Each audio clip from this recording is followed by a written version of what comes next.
তো হ্যালো বন্ধুরা, মায়ের সংসার চ্যানেলে আপনাদের সুস্বাগতম। কালকে হঠাৎ 4টে থেকে অন্ধকার করে এলো। তারপরে হঠাৎ 4টে বলতে কিন্তু বিকেল 4টে থেকে অন্ধকার করে এলো। এত গরম ছিল কালকে, বিশ্বাস করবে না, পুরো হিউমিড ওয়েদার, পুরো সাংঘাতিক গরম লাগছিল, ঘেমো গরম একেবারে।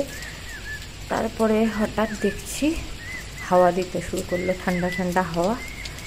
তো ওই করতে করতে বৃষ্টি স্টার্ট হয়ে গেল। বৃষ্টি হওয়ার কোনো ইয়েই ছিল না, তার জন্য আমি গাছগুলোকেও চট করে সরাইনি। যেই বুঝেছি বৃষ্টি নামবে অমনি আমি কিন্তু যেই গাছগুলোতে ফুল হয়ে রয়েছে ওইগুলোকে তাড়াতাড়ি করে সেটে করে দিলাম। কিন্তু আমি বগেনভিলিয়া সবগুলো করতে পারিনি, এমনকি আমি ওই তোমার 9টা-12টা গাছও আমি সেটে করিনি। তো ওরকমই বৃষ্টিতে ভিজেছে, কালকে প্রচুর বৃষ্টি হয়েছে।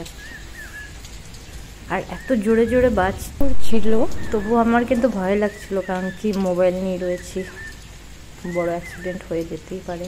উচিত নয়, একেবারেই উচিত নয় যে যখন বাজ পড়বে বা বিদ্যুৎ চমকাবে এরকম মোবাইল নিয়ে ভিডিও করা। খুবই রিস্কি ব্যাপার হয়ে যাচ্ছে, করাটা একেবারে উচিত না। এই দেখো, এই বগেনভিলিয়াগুলোতে যেহেতু ফুল হয়নি সেই জন্য এগুলোকে আমি সেটে করিনি। কিন্তু একটু চাপের বিষয় হবে এরপরে আমার, কারণ কি বগেনভিলিয়া এত জল পছন্দ করে না। এই দেখো, এই করতে করতে সরু এলো, ভিজে কোথা থেকে চুপচুপ করে ভিজে এসছে, এসে ওইদিকে দেখছে জায়গা পেলো না, আবার ছুটে এদিকেই চলে এলো।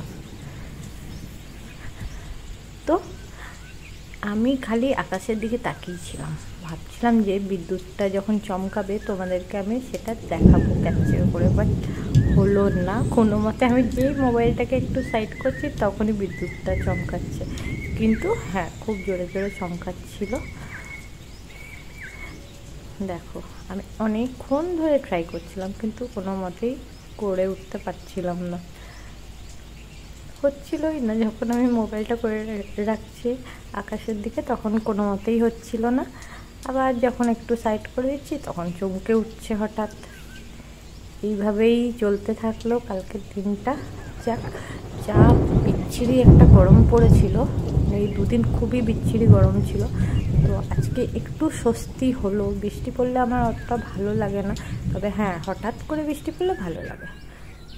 তারপরে নেক্সট দিন আজ ভোর 4:45, 4:40, 4:45 এরকম হবে। তো আমি একবার এসে সবগুলো গাছকে ভালো করে দেখছিলাম, কারণ কি জানো তো, এই বগেনভিলিয়া না আমার, এই দেখো শুভ্রাটা না এরকমই বৃষ্টির জলে আমি রেখেছিলাম। আমি অত না ভাবিনি এত কিছু, তো আমি নর্মালি বৃষ্টির জলে রেখে দিয়েছিলাম। গোড়া পুরো পচে গেছিলো, লাস্টে আমাকে গোড়াটা পুরো কেটে বাদ দিয়ে ফাঙ্গিসাইড লাগিয়ে ওটাকে আবার আমি লাগিয়েছিলাম, ভয়ে ভয়ে যে বাজবে কি বাজবে না। তো ভালো, আমার প্রিয় গাছটা এরকম হলো। তো আলটিমেটলি গাছটাকে আমি বাঁচাতে পেরেছিলাম, আমার খুবই ভালো লেগেছিলো। আর অরেঞ্জ কিংটা দেখো এত সুন্দর ফুল দিয়েছে না। হ্যাঁ, আমি পুরো একদম সবুজ পাতা ঝরিয়ে যে ফুল করে শুধু ফুল দেখা যাবে আমি ওরকম করিনি, পাতাগুলোকে আমি রেখেছি। আমার ভালো লাগে দেখতে, সবুজ হয়ে থাকলে আমার ভালোই লাগে দেখতে, তো আমি সেইভাবেই করেছি। আর এ দেখো ইয়েলো, আর এইটা হচ্ছে তোমার স্প্ল্যাশটা, আর এইটা দেখো শুভ্রাটা একই টাইপের হয়ে গেছে। আর ভেরা কিন্তু আমার খুবই প্রিয় গাছ, এটার গোড়াটা প্রচুর মোটা, কিন্তু গাছটা ছোট, খুব একটা বড় না। এটাতেই কত সুন্দর ভরে ভরে ফুল দিচ্ছে, ছোট গাছেও ভরে ফুল দিচ্ছে।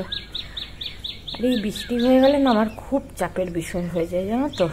এই যে 2 দিন আগেই একটু পরিষ্কার করলাম, আবার দেখো সিমেন্টটা যেইকে সেই নোংরা একটু দূরে গিয়ে দেখাই, এই দেখো পুরো আবার সে লাল লাল হয়ে গেছে, মাটি ওঠা, বাগানেও সব ঝরে পড়েছে। এইগুলো আবার কি করব, রোজ রোজ ভালো লাগে না করতে। আর গরমে 2 দিন একটু শরীরটা খারাপই লাগছিল, তার জন্য আজকে আর ভাবলাম যে আজকে আর ঝাড়টা দেবো না, শুধুমাত্র এমনি দুয়োরটা ধুয়ে দেবো কোনো মতে। এই দেখো লিলি ফুলে একটা স্টিক কমপ্লিট হয়ে গেছে, ওটা কেটে ফেলতে হবে, একটা হচ্ছে। তারপরে এই করতে করতে আমি দেখতে গেছিলাম যে কোনো আম টাম পড়েছে কিনা। এই দেখো, এটা সবেদা গাছ, বাবা কিনেছিল খুব শখ করে, কিন্তু এখনও কোনো ফল হয়নি। অনেক দিন হয়ে গেল, 3 বছরের ওপর হয়ে গেছে গাছটা কেনা। আর এই দেখো আমগুলো না, আমি যেহেতু একদিন পর পর জল দিয়েছি, যেইটুকুনি টিকেছে সেগুলো কিন্তু একদম সলিডভাবে টিকে রয়েছে। এত ঝড় হলো কালবৈশাখী, এত জোরে জোরে ঝড় হয়েছে, কিন্তু পড়েনি গাছতলায় একটাও আম। এই দেখো এই সাইডগুলো মানে ভালোই পাতা টাতা ঝরেছে। আর এদিকের গাছগুলো তো রয়েছে যেমনি শেডে, এগুলো সেরকমই রয়েছে। চন্দ্রমল্লিকার চারা আছে, আর টবে টবে পাতা পড়েছে, পরে আস্তে আস্তে পরিষ্কার করবো এগুলো। এই দেখো পুদিনা গাছটা কি সুন্দর ভরে হয়ে রয়েছে।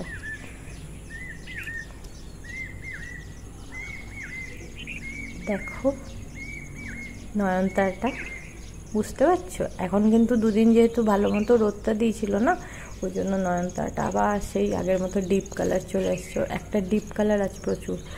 আর তো বাগানে তো এই প্লাস্টিক ওই প্লাস্টিক চারিদিকে হয়ে গেছে। এই যেই গোলাপ গাছটা দেখালাম, এটা তার কচি পাতা বেরোচ্ছে। এই গোলাপ গাছটাতেই হনুমানের যত রাজ্যের হামলা হয়। আর রঙ্গন গাছ ভরে রয়েছে। আর দেখো তোমাদের কি দেখাচ্ছি, তোমাদেরকে আমি দেখিয়েছিলাম মনে আছে একটা ভিডিওতে, যে ডালিম গাছটা নিজের থেকে বীজ থেকে হয়েছিল। আর দেখো অবস্থা, ঝড়ে কিন্তু ডালিম গাছ আমার ভেঙে গেছে মাঝখান থেকে। টগর গাছটা ঠিকই আছে, অনেক ফুল ঝরে গেলেও টগর গাছে কিন্তু এখনও অনেক ফুল আছে। আমি কিন্তু এখন মানে যেহেতু মেঘলা হয়ে রয়েছে, কালকে বৃষ্টিটা হয়েছে, ওই জন্য তোমাদেরকে দেখাচ্ছি। দেখো দূরেও ল্যাম্পপোস্টের আলো এখনও জ্বলছে, আমাদেরটাও জ্বলছে, পরে বেরিয়ে অফ করব।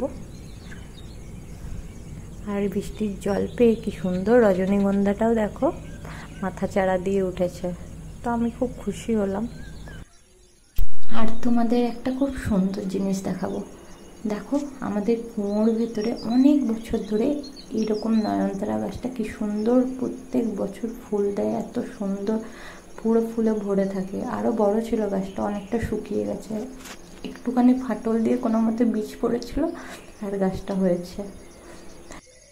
তো বন্ধুরা, ভিডিও আজকে এই পর্যন্তই। অনেক ধন্যবাদ ভিডিওটা এত ধৈর্য ধরে দেখার জন্য। তো সকলে সাপোর্ট করো, পাশে থেকো, চ্যানেলটা আমার সাবস্ক্রাইব করে দিও। আর আমাকে অনেক অনেক সাপোর্ট করো। খুব খুব ভালো থেকো তোমরা সবাই। চলো আজকের জন্য টাটা।